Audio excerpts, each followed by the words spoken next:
ভোরের আলো ফোটার সাথে সাথে ২৬শে মার্চ মহান স্বাধীনতা ও জাতীয় দিবস উপলক্ষে জাতির বীর সন্তানদের প্রতি বিনম্র শ্রদ্ধা ও পুষ্পস্তবক অর্পণ করেছেন রাষ্ট্রপতি মোহাম্মদ শাহাবুদ্দিন ও প্রধান উপদেষ্টা ড. মোহাম্মদ ইউনূস।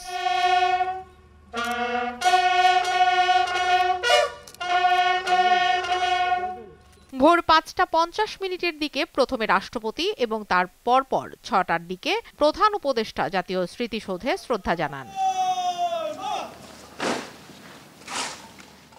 এরপর মহান মুক্তিযুদ্ধের বীর শহীদদের স্মৃতির প্রতি শ্রদ্ধা জানিয়ে সেখানে কিছুক্ষণ নীরবে দাঁড়িয়ে থাকেন তারা। এ সময় বাংলাদেশ সেনা, নৌ ও বিমান বাহিনীর একটি চৌকস দল অভিবাদন জানায়। দেয়া হয় guard of honour.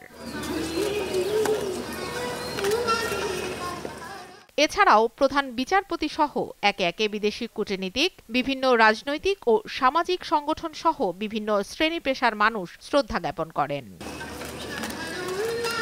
Kanta Roy, channel 9।